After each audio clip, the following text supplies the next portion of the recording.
Je vais revenir dessus, mais c'est quand on a du mal à communiquer. Ouais, comprendre la problématique pour trouver une solution. Et remettre en question son travail en Ouais. permanence. Bienvenue dans la boîte à questions Salesforce, le podcast où on décortique le marché. On apprend, on débat, on répond à toutes vos questions. Que vous soyez consultant, utilisateur, rien n'est hors sujet, tout est permis. Let's Let's go. Alors moi, c'est Florence Kiss, je suis experte en recrutement de profil Salesforce depuis 8 ans et en CDI, sur le marché CDI.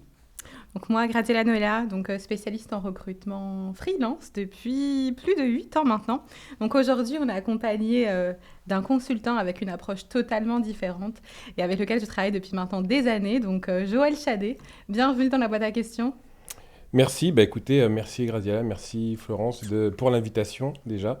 Je suis extrêmement ravi d'être ici, vraiment. Merci, puis super initiative en tout cas de donner la parole à des consultants un petit peu comme ça, vraiment, vraiment super. Pour parler un petit peu de moi, effectivement, moi j'ai commencé, je suis un développeur, effectivement, je reste dans cette catégorie-là. Pour moi, ce parcours-là, c'est une vraie aventure. Clairement, on va parler d'aventure ici, qui a commencé déjà il y a un peu plus de 20 ans. Je le fais pas comme ça, mais... mais oui, il y a un peu plus de 20 ans. Développeur Java, pour ceux à qui ça parle. J'ai eu la chance, en fait, de participer à un grand nombre de projets, forcément dans tout ce temps-là, à une trentaine, entre 30 et 40 projets différents, dans des secteurs d'activité différents, hein, donc le secteur bancaire, industrie, la téléphonie, l'énergie, voilà, différents secteurs, dans différents pays également. Donc aussi bien la France, la Belgique, l'Espagne, le Portugal, le Maroc, même l'Afrique du Sud en quelques temps. Donc c'est naturellement en fait par cette porte-là que je suis rentré dans Salesforce, hein, le développement Salesforce dans un premier temps. Mais toute cette expérience m'a emmené quelque chose d'un peu différent, puisque avoir des cultures différentes, des façons de faire, mais toujours sur un projet finalement IT, m'a amené une vision un peu...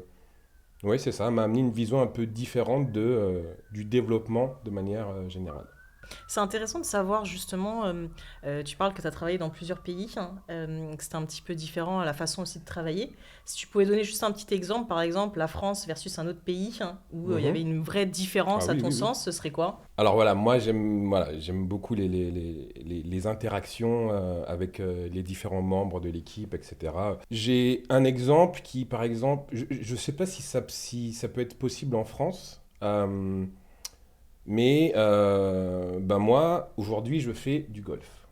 Il faut savoir que voilà, aujourd'hui, je fais du golf. Pourquoi j'en fais ? Parce que je l'ai découvert sur une mission en Afrique du Sud, entre midi et 2. Les gars me proposent, viens, est-ce que ça te dit de découvrir le golf ? Je dis, les gars, je sais pas, on doit quand même bosser, ou moi je suis comme ça. Oui, mais t'inquiète pas, il y a ça à gérer, on est conscient qu'il faut gérer tous ces urgences-là, mais là c'est l'heure de déjeuner et il faut prendre un petit peu de temps pour soi. Et c'est pas quelque chose qui naturellement, moi, me serait venu à l'idée, en tout cas sur le lieu du travail. Et effectivement, vous imaginez, je vous fais le plan avec des super décors, des paysages magnifiques, la montagne, un petit ruisseau sur le côté, le soleil, etc. J'ai un club de golf où je tape dedans comme un bûcheron, tout va bien, je touche tout sauf la balle. Et en fait, là, moi, ça m'a apporté une autre vision de quand je rentre dans des milieux un petit peu plus, fermés ou stricts. Je me dis, oui, il y a des endroits où finalement on peut travailler efficacement, mais différemment. Donc ça serait les codes du coup, il y a des codes qui sont totalement différents. Oui, tout à fait. Les codes où, et c'était un projet où il y avait énormément de pression, des engagements, des enjeux financiers, etc. Donc c'était pas quelque chose à prendre dans le secteur, c'était un secteur bancaire aussi. Et pour autant, ils avaient cette mentalité-là de se dire... oui, mais on ne peut pas non plus se tuer à la tâche pour réussir. On va d'abord prendre soin de nous et on va réussir. Alors que des fois, dans certaines industries, on va plutôt pousser jusqu'à craquer et puis pas forcément réussir.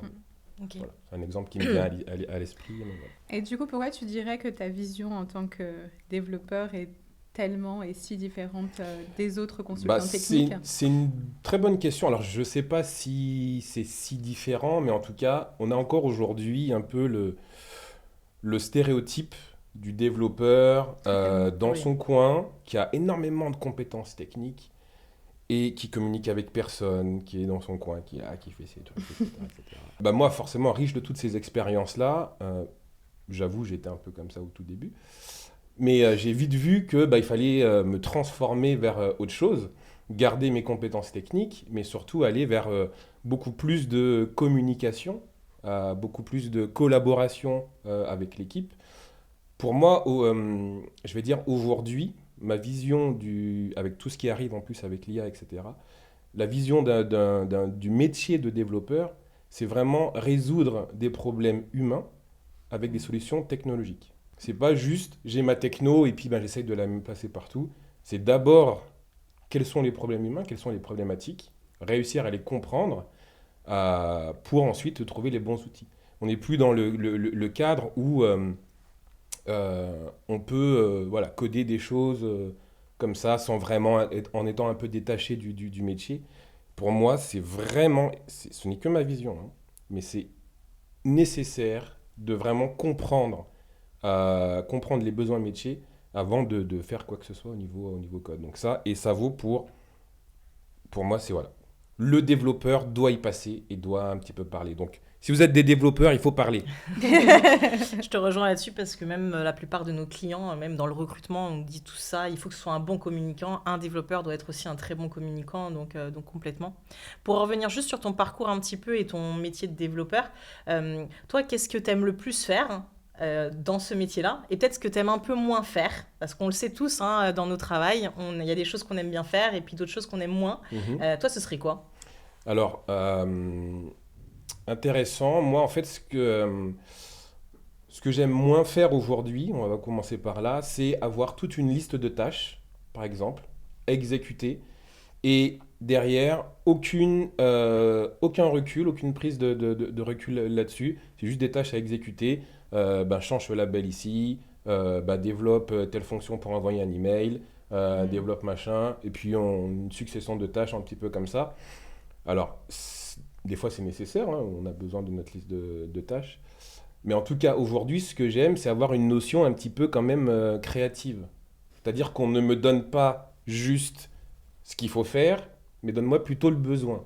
Hmm. Ok, le besoin, c'est quoi? C'est quoi? C'est que tu veux recevoir un mail ou tu veux être notifié? C'est différent. Parce que ben, moi, je vais pouvoir aller chercher un petit peu dans mes compétences, dans mes relations, un petit peu discuter, etc. Et trouver, bah ouais, mais la meilleure solution, finalement, c'est pas de t'envoyer un email. La Mm. meilleure solution, c'est de créer une notification automatique dans l'application. Donc voilà, c'est ce côté-là où ben, des fois, on est, en tant que développeur, quand même, quand on a cette marge de manœuvre, c'est pas toujours possible sur les projets. Des fois, on doit vraiment exécuter, voilà. Bien sûr. Mais quand on peut avoir cette marge de manœuvre-là, c'est d'y aller et de se dire, OK, on va remonter aux besoins et voilà. Finalement, de se repositionner en tant qu'expert qui détient la solution, le savoir-faire. Ne me dis pas comment je vais le faire, dis-moi ce dont tu as besoin. Mm. Et moi, je vais réfléchir avec mon équipe, avec des développeurs, avec la communauté, etc. Je vais réfléchir à la meilleure solution pour ce cas-là. Ouais. Comprendre la problématique pour trouver une solution. Tout à Oui. fait. C'est bien Solution dit. focus. Et en termes de toi, en tant que consultant technique, du coup, sur les projets, quelles sont pour toi les plus grandes difficultés? Quelles sont les plus grandes difficultés que tu rencontres en day-to-day? Alors, je parle de manière un peu générale parce que bah, effectivement, j'ai eu différents projets Ouais, où, oui. voilà, donc c'est dit un peu Mais même difficile de différentes choisir. technologies, enfin, aussi bien sur Java ou avant. Bah, en fait, c'est toujours bah, faire de la veille technologique. Ça, c'est super important c'est un besoin même de rester conscient de ce qui se passe et ça peut être justement une difficulté si on n'est pas une personne qui cherche à s'améliorer soi-même et à évoluer et à apprendre, etc., ben, ça peut devenir vite un petit peu difficile. Et après, d'autres difficultés, c'est quand, ben, je vais revenir dessus, mais c'est quand on a du mal à communiquer. Ok. C'est vraiment une difficulté. Et ça peut amener tout un tas de malentendus, voilà. Et encore une fois, quand je dis des problèmes de communication, mais voilà, je peux travailler avec d'autres équipes qui peuvent être au Portugal, en Inde, au Maroc, par exemple. Ah bah, c'est des cultures un peu aussi différentes. Et si même le développeur, qu'il soit français, etc., s'il a des problèmes de communication, bah, c'est là où c'est difficile parce que on va dire bah, ok, t'as compris, bon bah ok, on fait comme ça. Et puis bah, finalement, bon bah c'est pas compris.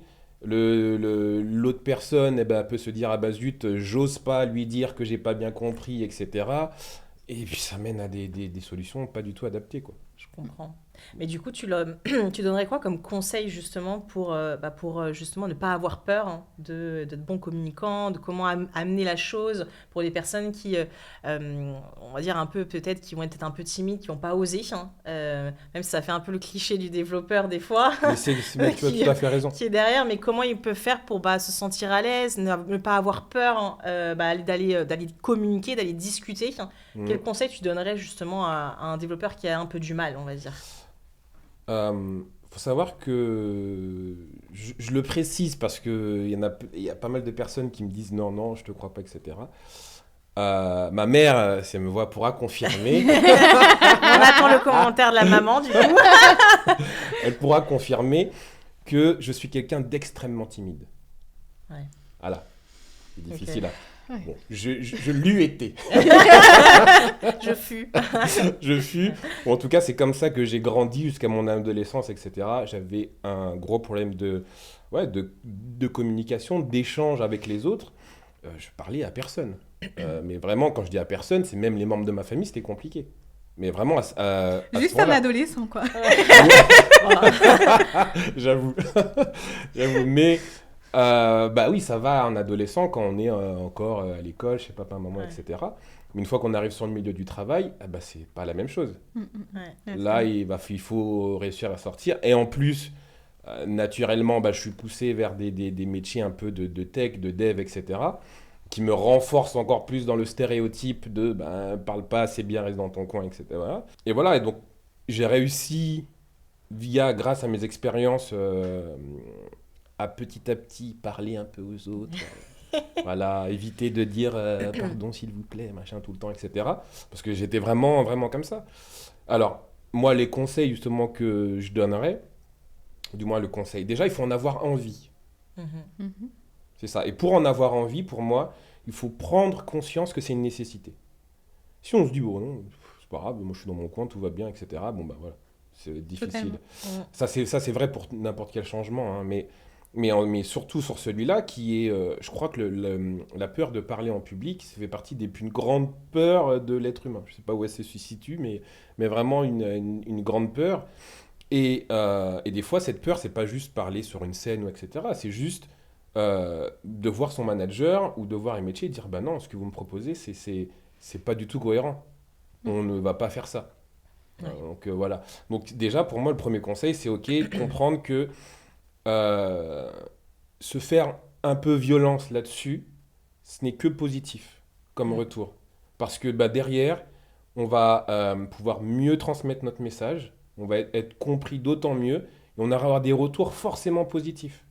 Même si, encore une fois, si vraiment la solution, techniquement, on a vu que ça tenait pas la route, on se dit, mais non, vous avez un besoin, non, c'est pas possible, etc. Bah, il faut pas hésiter à dire non. Et ça, vraiment, quand je fais des formations aussi, j'appuie vraiment dessus. Sachez dire non. Il faut dire non. Quand, voilà, il faut avoir confiance en soi, ça aussi, c'est toute une Oui, question. mais c'est un jour après, mais On va pas effectivement. rentrer dedans, mais c'est toute une question, mais quand même, à minima, confiance en ses compétences, et dire, écoute, je suis un bon développeur, pour moi, ça ne tient pas, ça marche pas. Ah ben oui, bah quand je veux appuyer sur ce bouton-là, je veux que l'interface ça s'allume en rouge et que bah là, ça me fasse un petit arc-en-ciel. Ah ben, faut savoir dire non. Je suis d'accord avec toi. Et je dirais même, je rajouterais aussi, il y a des choses qu'on peut faire aussi à côté, en plus de son travail, qui peuvent être par exemple prendre des cours de théâtre ou ce genre de choses, ou même directement, si on le relie toujours à Salesforce de manière générale, mais aller dans les communautés, aller à des events, parler avec des gens, ça va permettre déjà d'enlever un petit peu peut-être cette timidité, cette difficulté Mm. à communiquer. Je ne sais pas si tu me rejoins là-dessus aussi, Graziella, mais c'est vrai que c'est quelque chose qui peut être débloqué aussi de par nous-mêmes, quoi. Et totalement, aussi même le principe de mentor en France n'est pas assez mis en valeur, mais surtout pour des profils qui sont dans une perpétuelle évolution, enfin, se faire accompagner, se faire aider, et même, enfin, il y a toujours la communauté pour des sujets techniques, mais il y a des personnes aussi qui sont en mesure d'aider si il y a, on a besoin de changer des petites choses, quoi, sur un terme parce que dans tous les cas, l'approche d'un développeur reste le fait d'être solution focus, apporter la solution, trouver la solution, aller chercher plus pour que la solution et le résultat soient mieux sous une certaine mesure. Donc je pense que ça vient de là, avoir un mentor, avoir quelqu'un qui nous accompagne et quelqu'un aussi qui nous entre guillemets, qui nous guide dans le meilleur des chemins, quoi. Et vous pousse vers le haut. Ouais, c'est vrai que c'est le meilleur moyen justement d'avoir un peu quelqu'un qui est passé par là pour s'accompagner. Et je vais juste rajouter, tu disais un truc, Florence, ça m'a fait penser à ça. Ouais. Tu parlais de faire quelque chose à côté du tas. Je me disais, bon, moi, j'ai pas fait spécialement de théâtre, etc. Mais par contre, il y a vraiment quelque chose qui m'a aidé. Je devais avoir 14 ans. Pareil, j'étais pile à l'époque où je parlais à personne, mais pas du tout. Par contre, ce que j'ai fait d'un geste qui est sorti de moi-même, je sais pas, c'est que à une soirée, eh ben, j'ai dansé. C'est très bizarre. Bon, bah danser, il faut danser. Étape par étape, mais effectivement, c'est Et vrai, ça j'ai peut être- dansé, et puis ben, il y avait du monde, il y avait etc. Et on kiffait, on s'amusait. Et ce sentiment de, voilà, je me suis mis en avant, entre guillemets, et j'ai dansé, j'ai aimé ça, c'est cette petite chose, en fait, qu'on peut trouver dans le théâtre ou dans d'autres choses, qui aide par la suite, après, pour la communication. Ouais, et renforcer sa confiance en soi aussi pour pouvoir être à l'aise à parler avec les personnes. Complètement. Pour en revenir sur ton parcours, et justement, ça relie aussi ce que tu nous disais d'être bon communicant, avoir le bon relationnel. Est-ce que tu as une expérience marquante qui serait intéressante à partager sur justement où c'était important d'avoir ce côté donc relationnel et bon communicant? Alors, marquante, oui, celle qui me revient en tête souvent, c'est le côté marquant qui revient. J'espère que c'est à peu près adapté. Je vous fais le cas très bien. Il y a quelques années, j'ai travaillé pour un client dans le secteur public, ce secteur-là, et d'un côté, un intégrateur, de l'autre côté, le client. Ok. Moi, je suis envoyé, moi, je suis au milieu. Sur ma fiche de poste, c'est développeur tech lead, quelque chose comme ça, pour accompagner un petit peu l'équipe support. Bon, envoyer du support. Bon, j'y vais. Et là, je rencontre mais vraiment deux équipes. Donc il y a l'équipe des clients et l'équipe qui ne se parlent pas entre eux. Ok. Une situation de conflit. Je me dis, mais où est-ce qu'on m'a envoyé? J'essaie de comprendre un petit peu ce qu'il y a, etc., etc. Et en fait, je vous donne directement la fin, on a en production une application qui bug. Elle est inutilisable. En production. Mais vraiment inutilisable. Il y a pas grand-chose qui fonctionne. Bon, voilà, comment on est arrivé à cette situation-là où on a pu déployer quelque chose qui ne marche pas. Ouais. Moi, je me retrouve au milieu, et ce que j'ai fait finalement, c'est petit à petit, j'ai été discuter avec les gens. Encore une fois, de la communication avec les métiers. Oui, l'intégrateur, en fait, finalement, il ne voulait pas redéployer quelque chose pour corriger. Ils ne voulaient plus corriger parce qu'ils estimaient qu'une fois que c'est en prod, vous avez validé, c'est en prod. Ouais. Et c'est là où je me dis, qui a tort, qui a raison, qui a... Voilà. Donc, sur cette mission-là, moi, ce que j'ai fait, vraiment, c'est que, je rappelle, sur ma fiche, il y avait écrit développeur. Il n'y avait pas du tout écrit médiateur ou voilà. C'était pas du tout. Hein. Alors, ce que j'ai fait, donc, je suis entré en contact avec l'équipe de développement. Il me dit,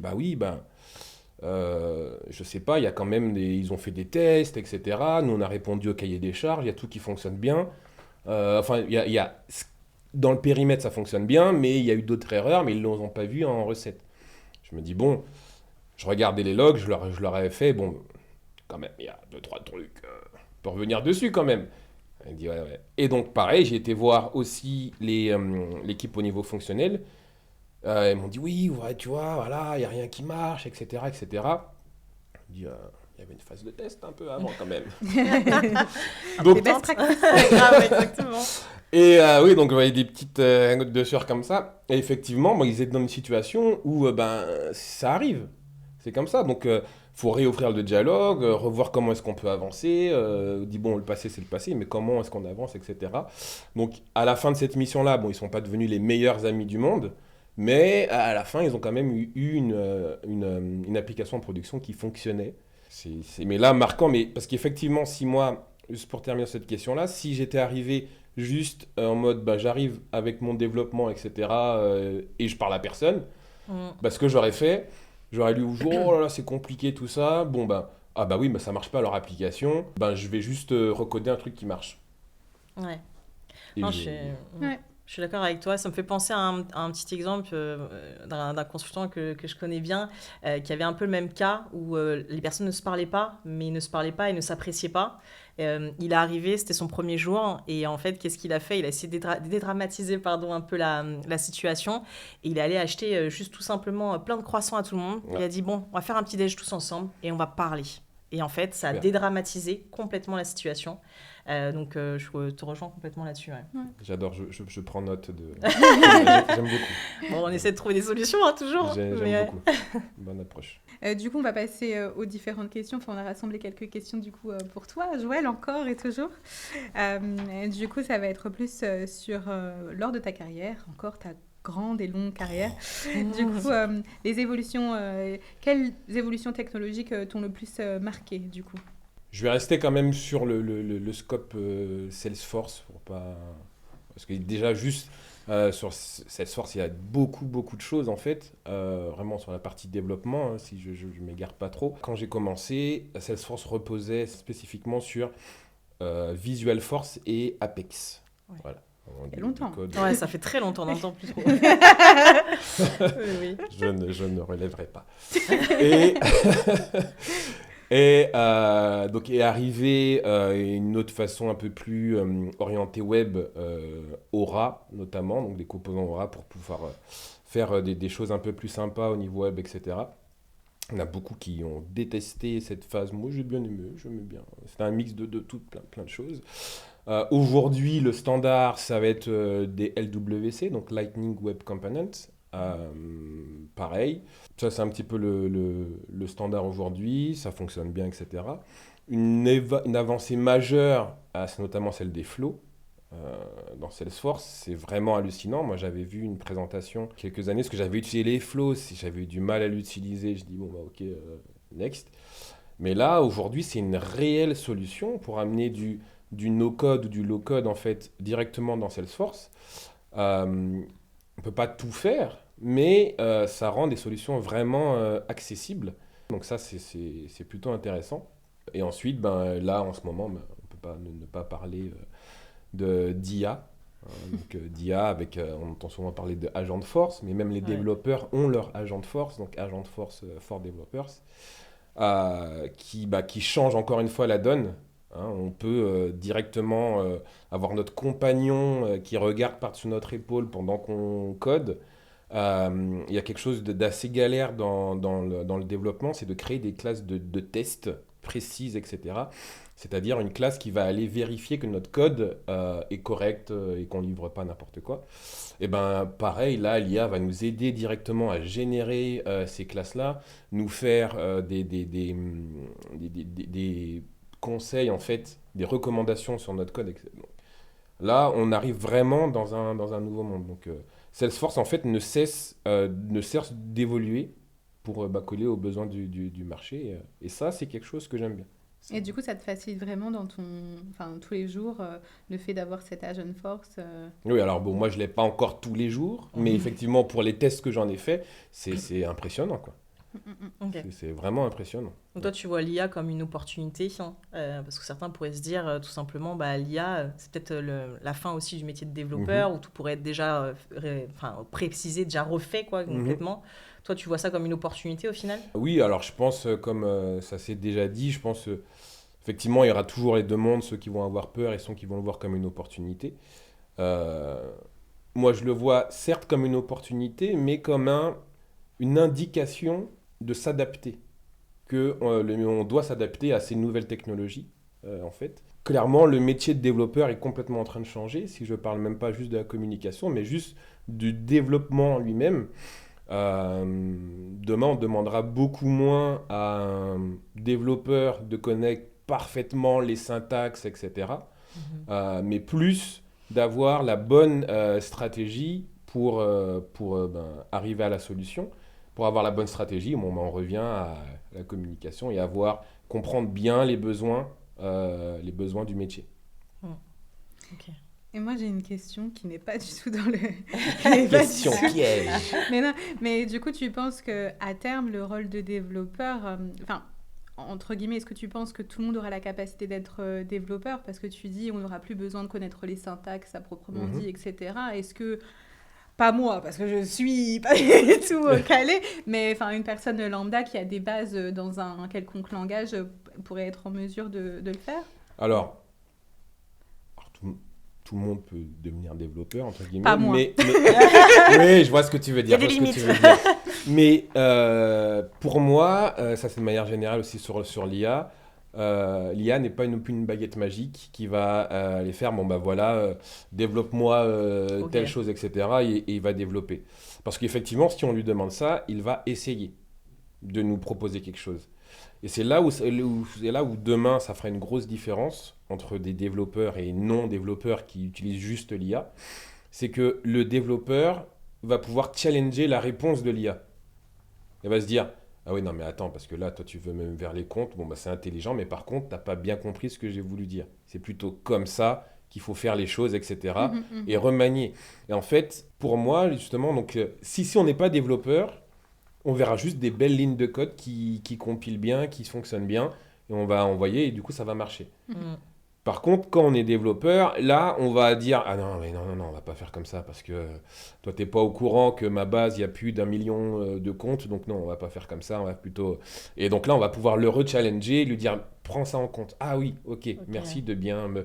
Et c'est grâce à ces échanges-là, grâce à la compétence de développeur, justement, qu'on pourra faire ça. Pour moi, concrètement, pour résumer, le développeur doit apprendre un nouveau langage, c'est le prompt. Pour moi, il doit apprendre le prompt. Mais ça ne veut pas dire que quand on est non-développeur, peut faire des choses aujourd'hui avec l'IA, même en tant que non-développeur. Mais voilà, on ne remplacera pas les développeurs pour autant comme ça. Ok.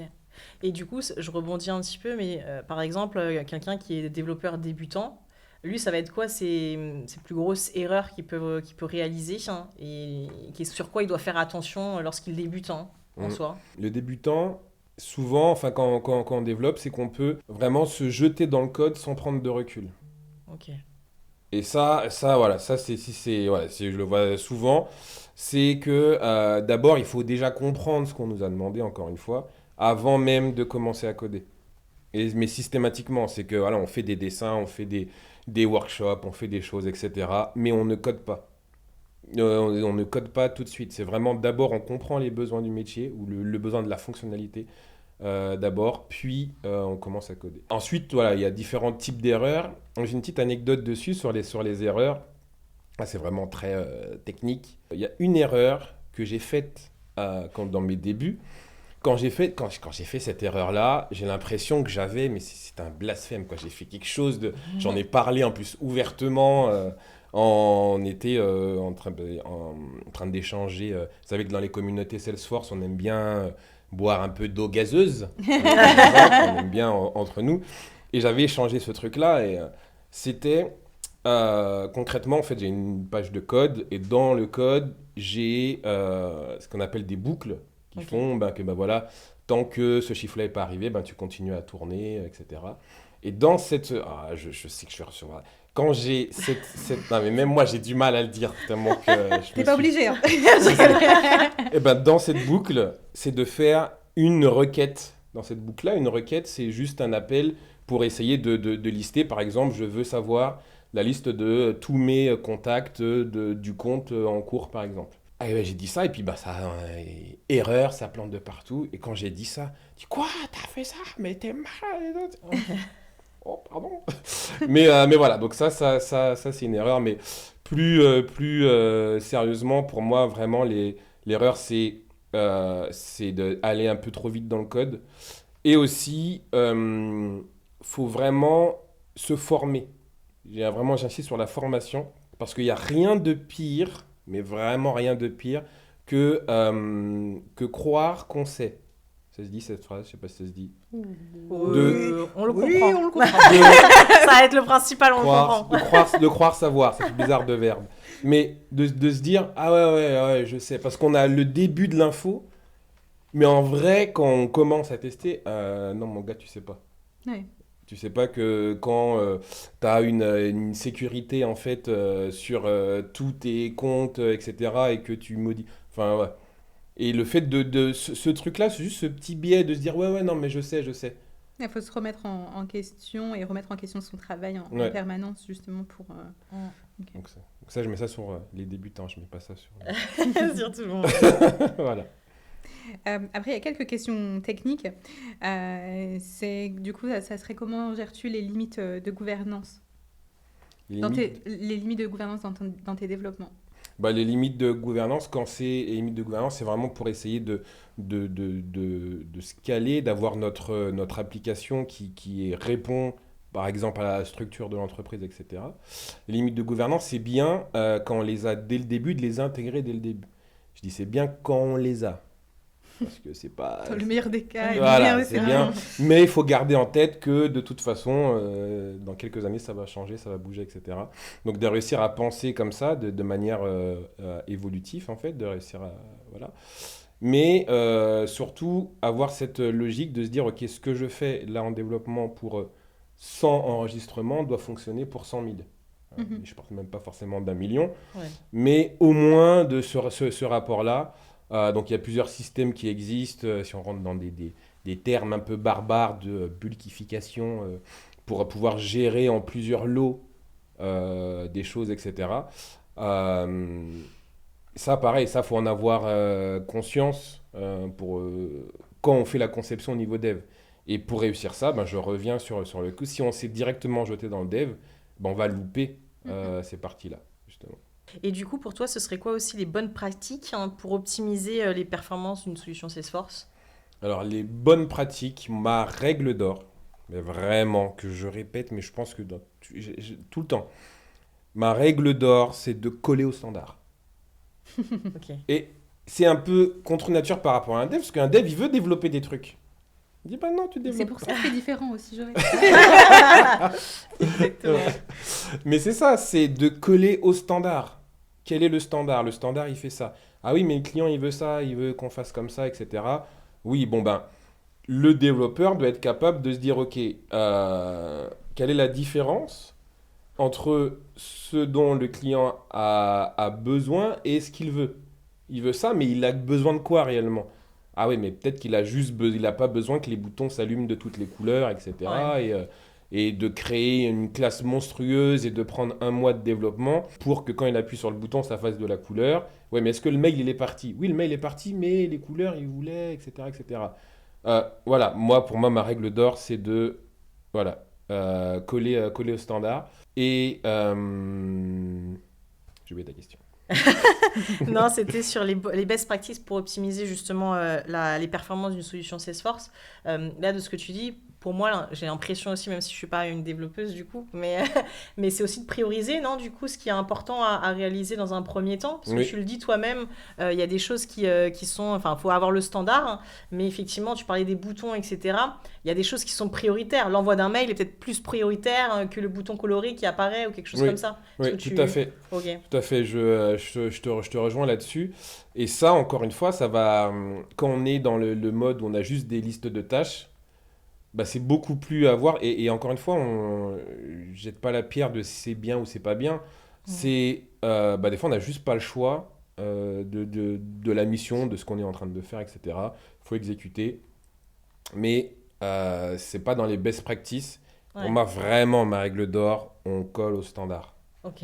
C'est clair, on colle au standard. On connaît le standard. Voilà. Ok, parfait. Du coup, pour en revenir à ce que tu disais tout à l'heure, avec du coup pour les débutants, comment tu conseillerais à un débutant vraiment de monter en compétence, d'apprendre justement tous ces tips, toutes ces best practices, etc. Est-ce que tu penses que ça serait suffisant à travers de formations ou qu'est-ce que tu conseillerais toi de ton côté? Alors oui, effectivement, le premier point de la formation, parce que les développeurs, cette petite catégorie de personnes, les développeurs justement, au poil doux et Attention, ça soyeux, pourrait devenir un mème, là, ce que tu viens de faire, cette petite catégorie de développeurs. euh, ben, c'est souvent une personne autodidacte qui peut apprendre très vite. Ok. Mais pour avoir été dans ce cas-là, bah, ça peut vite nous emmener dans un mur. Si on ne passe pas par les bonnes connaissances et le bon apprentissage, on va apprendre un petit peu tout. Ouais, ok, je sais me débrouiller, j'arrive à faire les trucs, ouais, bah, je sais faire, etc. Mais pour moi, ça passe vraiment par de la formation. Donc, forcément, Trailhead. Il y a tout un tas de mix, de choses qu'on peut faire sur Trailhead. C'est extrêmement bien fait. Je trouve que Salesforce a été vraiment très intelligent sur cette partie-là, parce que bah, ça aide tout le monde à évoluer, à se former. De la formation en ligne ou sur site, hein, proposée, quand c'est proposé par la société ou quand on est indépendant, bah, voilà, il faut se former aussi. Donc ça, c'est pour moi, voilà, c'est la première chose. Après, ben, rejoindre des communautés. Ouais. De rejoindre des communautés. J'ai rencontré aussi des personnes qui, toujours avec ce petit problème de communication, ben, qui voulaient pas se mélanger.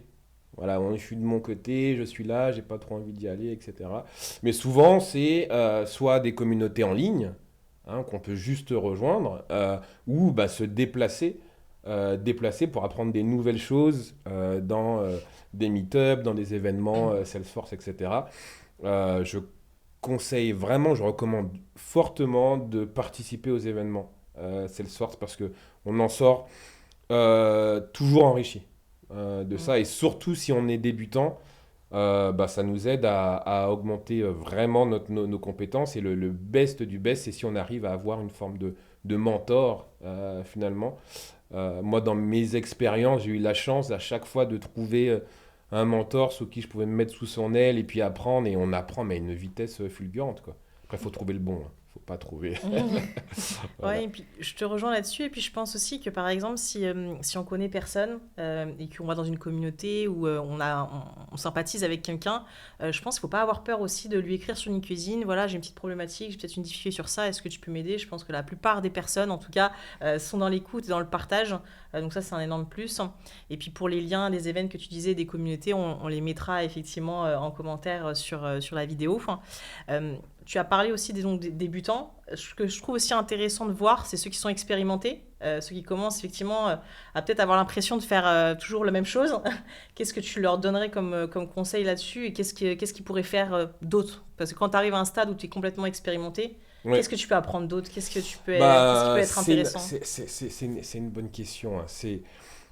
Il faut réussir à rester motivé, j'ai envie de dire. On a tous ces phases-là où, bon, bah, là, voilà, là, je sens pas trop, etc., etc. Mais surtout, sur le milieu du travail, Salesforce, c'est vraiment très riche. On peut faire vraiment pas mal de choses. Euh, pour moi, c'est de réussir à rester aligné avec ce qu'on aime faire. Et ça, donc se mettre des challenges quand même, ça me motive toujours qu'on se met, ah ouais, des challenges, faut que j'apprenne ça, voilà, faut que je passe telle certification.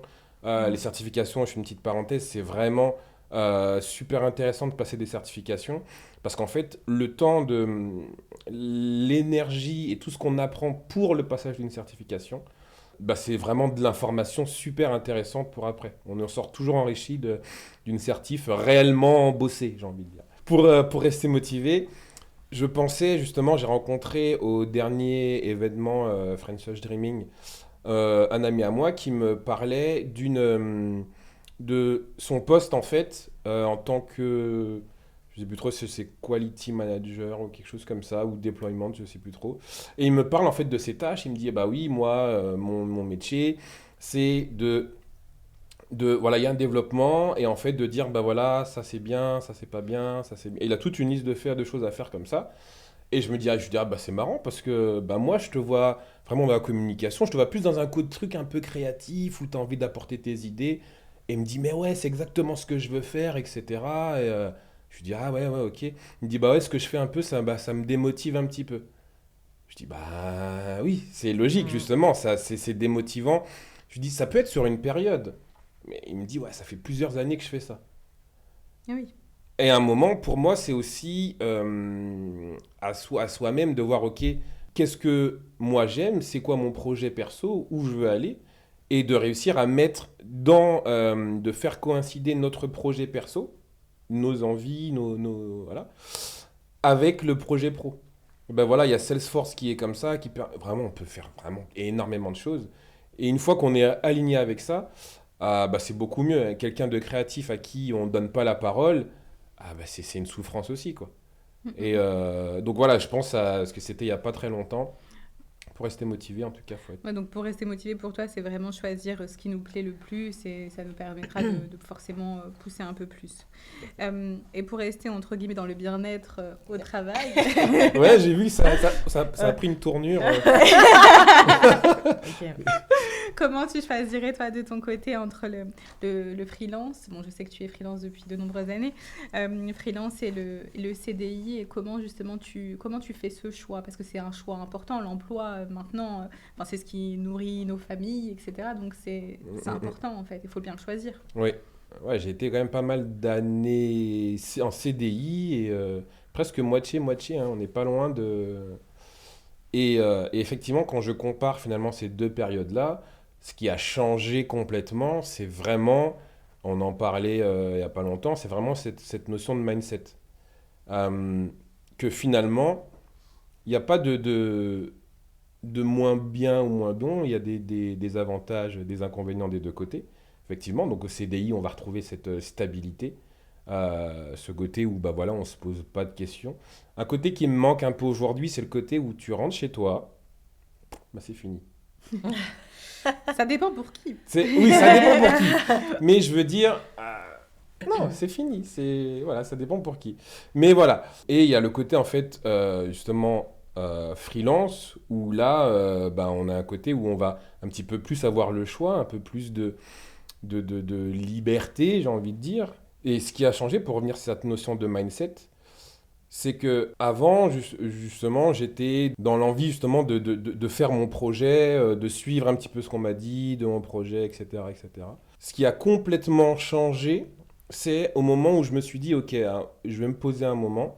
Là, je suis juste en train de suivre ce que je sais le mieux pour moi aujourd'hui, c'est que je suis les directives de l'entreprise, je suis, etc. Je me dis, mais c'est quoi mon projet à moi? Qu'est-ce que je veux faire de tout ça? Et c'est là, tant que pour moi, on ne s'est pas posé cette question-là, on ne saura jamais quel sera le bon choix. On ne sait pas si c'est mieux CDI ou c'est mieux freelance. Ouais. Il faut réussir à trouver un moment avec soi-même pour réussir à se poser réellement cette question-là.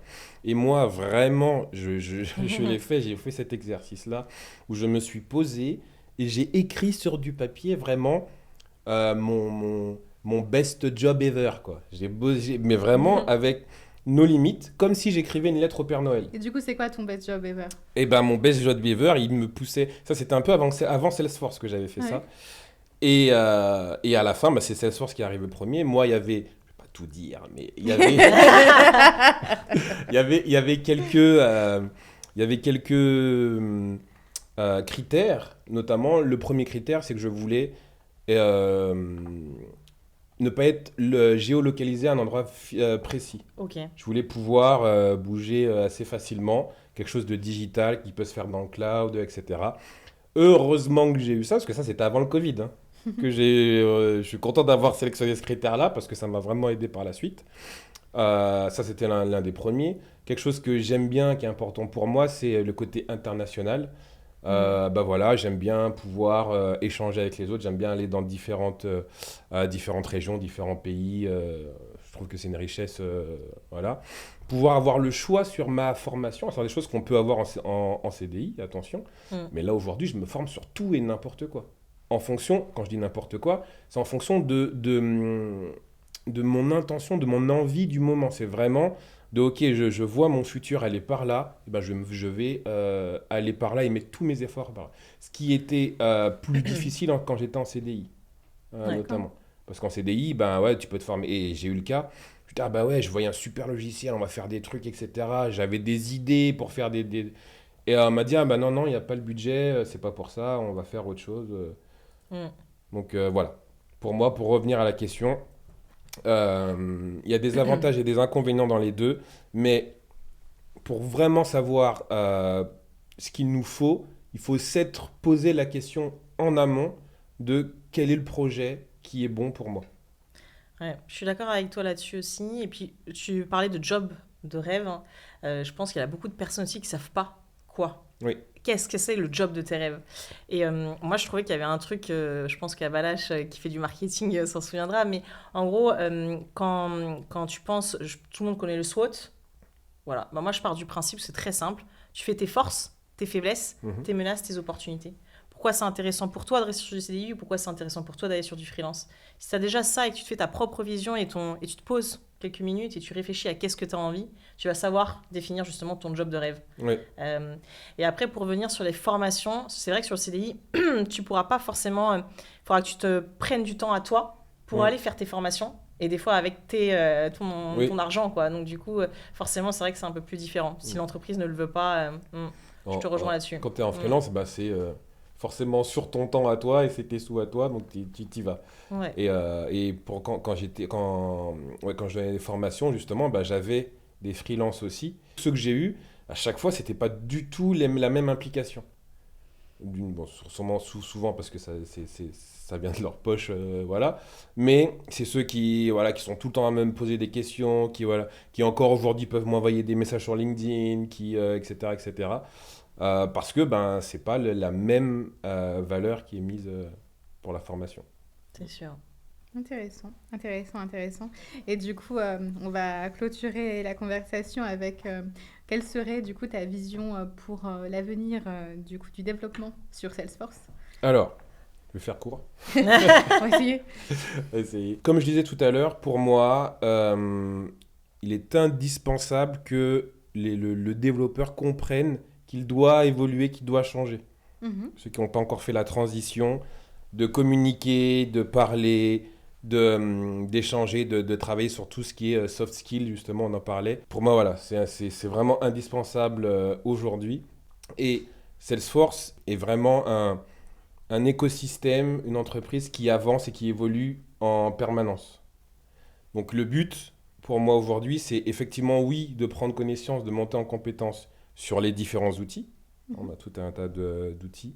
Mais je pense qu'on aurait compris un petit peu dans toute la conversation.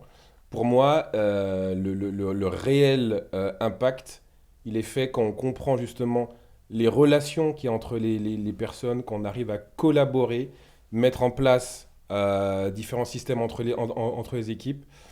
Et une dernière anecdote sur ça. Là, en ce moment, je travaille avec deux autres développeurs qui sont au Portugal. Et moi, j'aime bien échanger, je vous ai dit, voilà, et j'apprends des choses en portugais. Je commence à parler portugais doucement. Et, Tu peux parler portugais? Obrigado. On essaie de s'y mettre de aussi. nada. Et puis, en fait, ils m'ont appris une chose, c'est une citation que j'aime beaucoup. Ils appellent ça, ils me disent « Tamo juntos ». J'espère que je le prononce bien. Tamo juntos. Tamo juntos, ça veut dire « nous sommes joints ». Nous sommes dans le même bateau. Et Tamo juntos, on a un groupe de communication dans l'entreprise pour nos daily meetings, etc. Notre groupe, il s'appelait CRM Dev Team. Je l'ai modifié, j'ai écrit Tamo juntos. Et Tamo juntos, et tous les matins, on se connecte au truc Tamo juntos.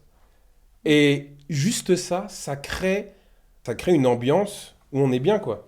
Tamo juntos. Les devs, les admins, tamo juntos. Ah, je commence à prendre l'accent même. Les devs, les admins, tamo juntos. Marketing, architectes, les intégrateurs, les clients, les métiers, etc. Tamo juntos. Donc voilà, ce sera mon mot de la fin. Tamo juntos. Tamo juntos. Tamo Non, merci en tout cas d'être venu, effectivement, Joël. On te remercie d'être intervenu. Et puis à très vite pour un prochain podcast. À très vite. Merci À beaucoup. vous. Au revoir. Merci.